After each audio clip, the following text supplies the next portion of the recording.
낮에는 머슴, 밤에는 서방님.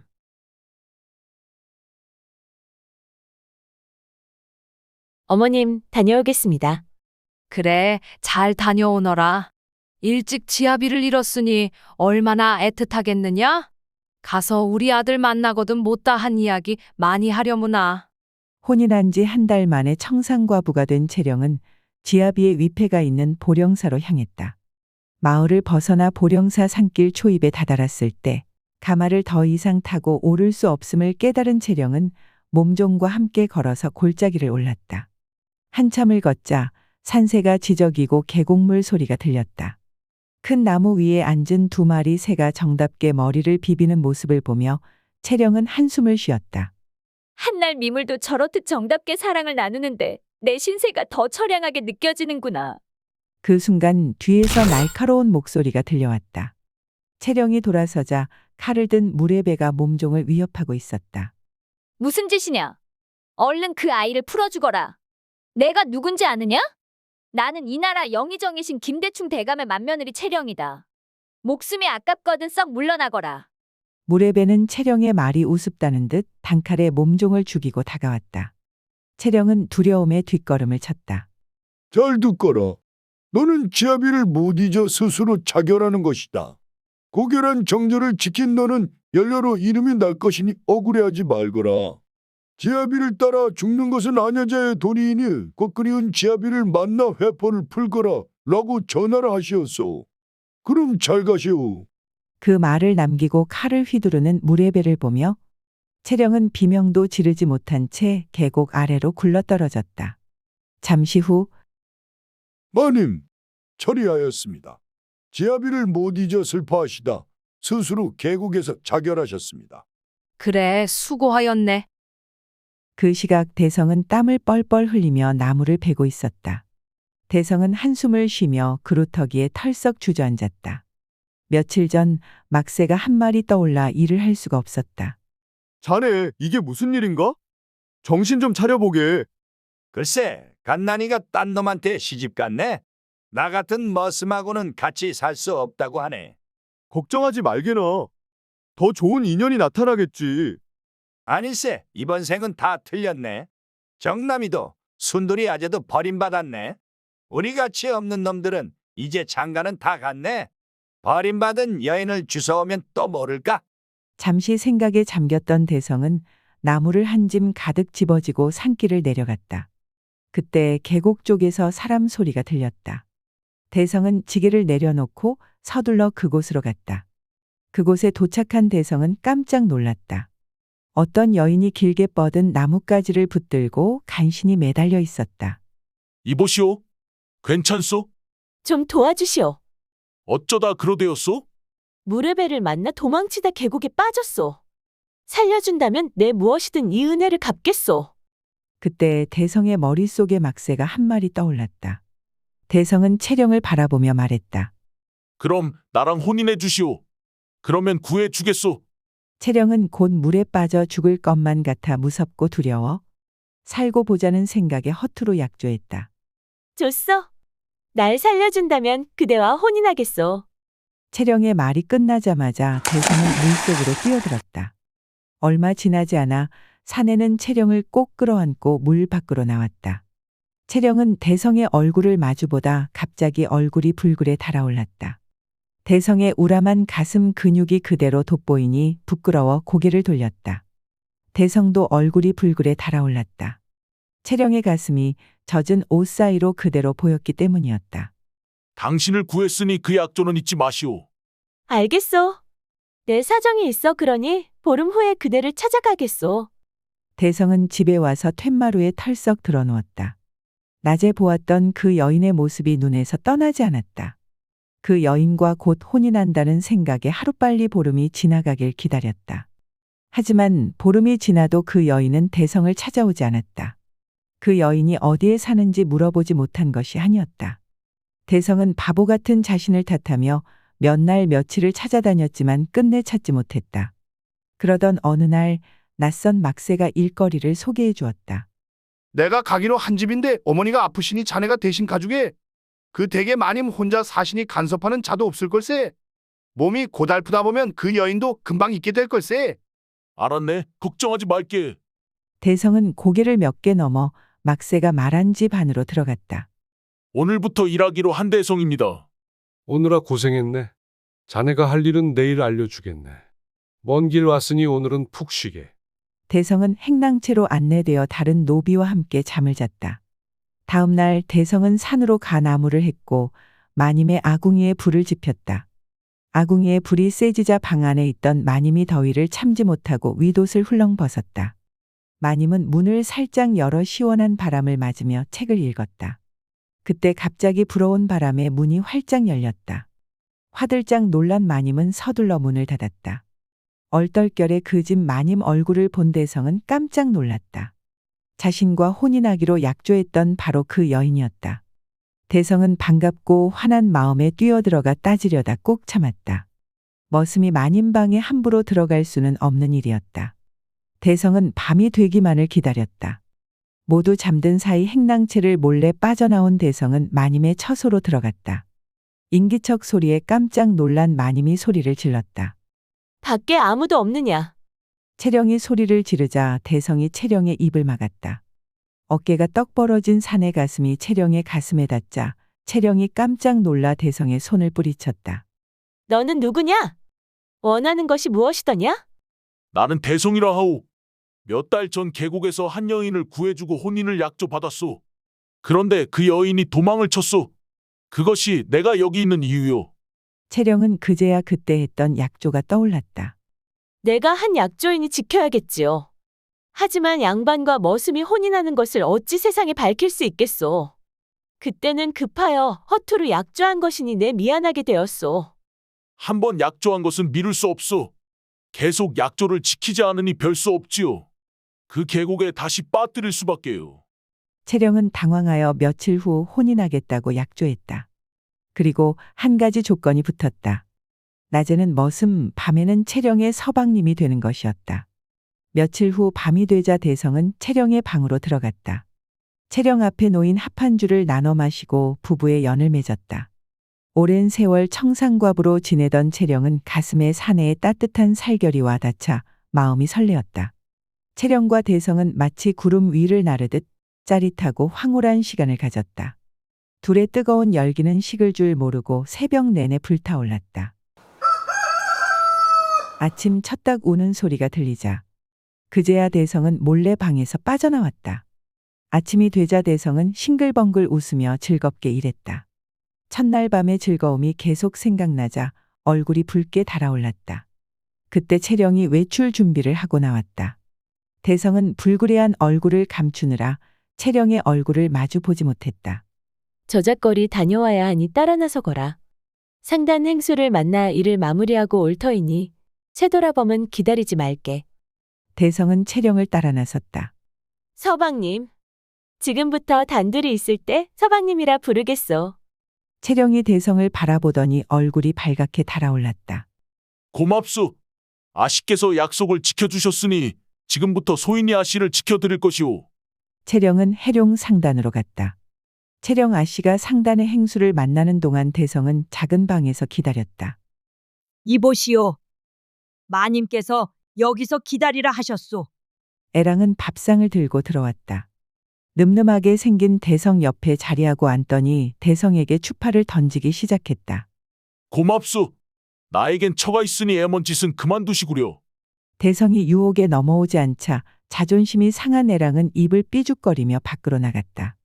애랑이 나간 뒤 채령이 들어오자 대성은 채령을 꼭 안으며 말했다. 일은 다 마치셨소? 기다리는 동안 보고 싶어 죽는 줄 알았소. 채령은 부끄러워하며 미소를 지었다. 일을 마치고 길을 나서니 날이 어두워졌다. 객사의 방을 하나 얻어 묵게 되었다. 대성의 머릿속엔 채령을 안고 사랑을 나누고 싶은 마음이 꿀떡 같았지만 머슴이 마님과 한 방에서 잘 수 없으니 대성은 객사 밖에서 서성거리며 객사의 불이 꺼지기만 기다리고 있었다.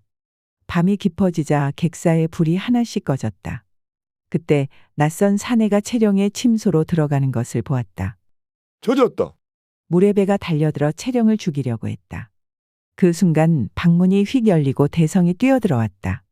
대성이 크게 소리치자 사람들이 웅성대며 다가왔고 물의 배는 급하게 달아났다. 무어라. 그년이 도망을 쳤단 말이냐?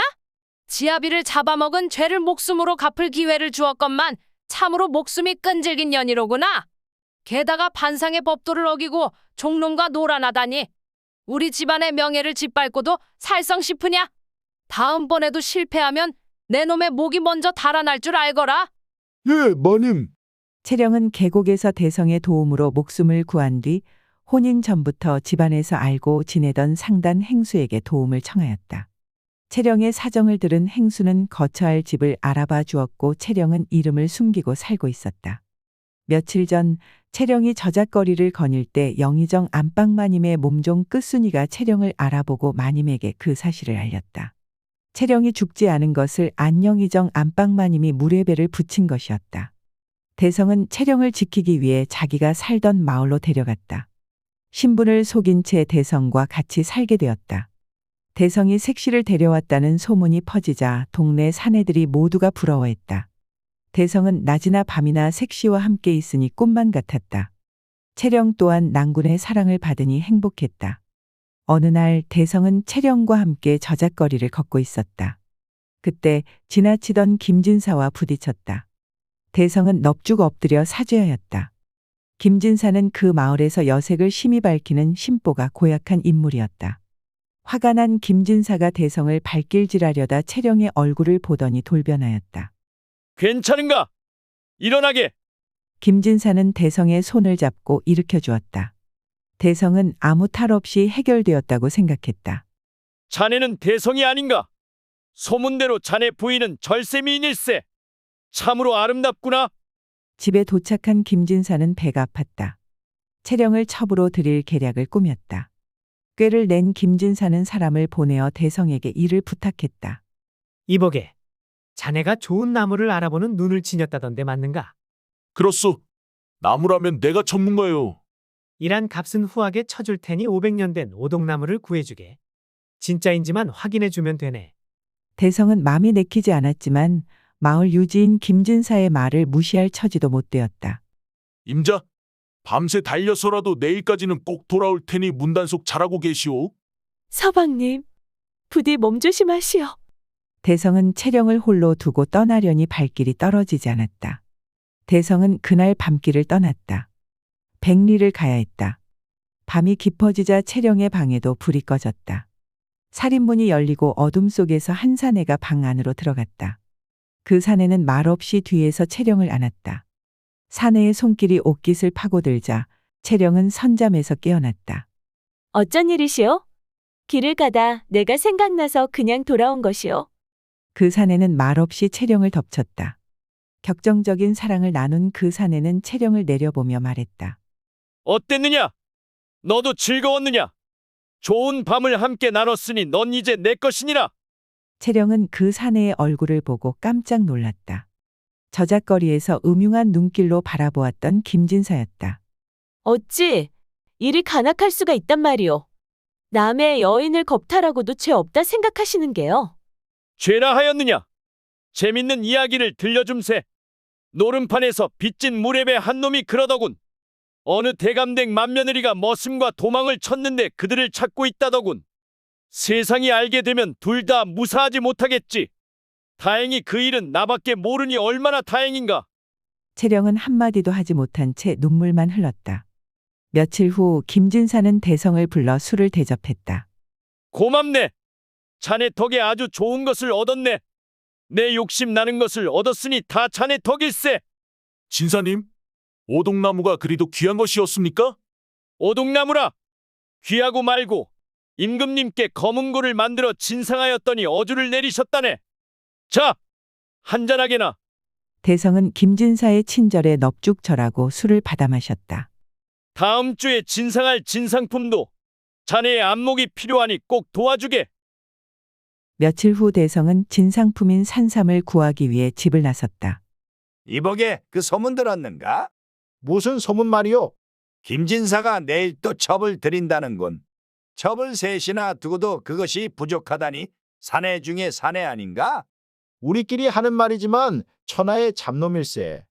임자 있는 여인도 마음에 들면 무슨 수를 써서라도 차지하는 인간이네. 자네들도 혹시 모르니 밤에는 절대 집을 비우지 말게나. 하하, 우리 마누라는 곰 한 마리가 들어놓은 듯하니 걱정 없네. 신반이들은 한바탕 웃으며 산을 탔다. 대성도 같이 웃으며 산을 타다 문득 채령이 떠올랐다. 김진사가 채령을 보던 눈빛이 뭔가 깨름직하여 걱정이 되었다. 대성은 밤새 산을 타고 마을로 내려왔다. 집에 도착한 대성은 방문을 열었다. 채령은 어디에도 보이지 않았다. 그때 막새가 뛰어오면서 말했다. 이보게, 큰일 났네. 오늘 김진사가 첩으로 들이는 여인이 자네 안사람이라네. 대성은 김진사 집으로 달려갔지만 힘센 종놈들이 나와 흠씬 두들겨 패고 쫓아냈다. 대성은 아내를 빼앗기고 분하여 길 위에 앉아 대성통곡하였다. 한편 채령을 쫓던 무례배는 채령이 김진사댁 첩으로 들어간다는 소식을 듣고 밤에 몰래 숨어들었다. 김진사는 신방에 불을 껐다. 내가 맘에 든 여인을 취하는 재미라니. 세상에 어떤 왕이 부럽겠는가? 이리 오너라. 안아보자꾸나. 김진사는 옷을 벗어 던지며 이불 속으로 파고들었다. 그때 문이 열리고 무례배가 쳐들어왔다. 무례배가 김진사의 목에 칼을 대자 김진사는 벌벌 떨며 살려달라고 애원했다. 그때 채령이 김진사 앞으로 걸어왔다. 무례배가 든 칼을 채령이 집어들더니 단칼에 베어버렸다. 의학 비명을 지르며 김진사는 쓰러졌다. 채령은 무례배와 같은 옷으로 갈아입고 함께 그곳을 벗어났다. 마을을 벗어나 산 위에 다다르니 상단 행수가 기다리고 있었다. 상단 행수는 무례배의 노름빚을 대신 갚아주고 그 무례배를 포섭하여 채령을 구하러 온 것이었다. 언덕을 내려가던 채령은 대성이 사는 곳을 바라보았다. 아씨, 이대로 떠나셔도 괜찮으시겠습니까? 어차피 오래 못 갈 사랑이었네. 바람이 불자 채령의 머리띠가 풀려 바람에 휘날렸다. 그 머리띠는 나뭇가지에 걸려 힘없이 날렸다. 채령은 언덕 아래로 사라졌다. 김진사가 죽었다는 소문을 듣고 대성은 채령을 찾아갔다. 채령은 어디에도 없었다. 김진사가 죽자 3명의 첩들은 김진사의 재물을 가지고 도망쳤고 그 집안은 망하였다. 대성은 집으로 돌아와 짐을 쌌다. 대성은 몇 날 며칠을 해룡상단 앞에 앉아 기다렸다. 어느 날 해룡상단을 들어가는 채령 아씨의 하인 쇠도라범을 발견했다. 대성은 쇠도라범을 몰래 따라갔다. 반나절을 걷고 나서야 어떤 기와집으로 들어갔다. 끼익 문이 열리자 여인의 목소리가 들렸다. 상단의 일은 잘 처리하였느냐? 대문 앞에 선 대성의 얼굴을 본 채령 아씨는 반가움에 눈물을 흘렸다. 대성은 채령 아씨를 부둥켜 안고 말했다. 아씨, 무사해서 정말 다행이오.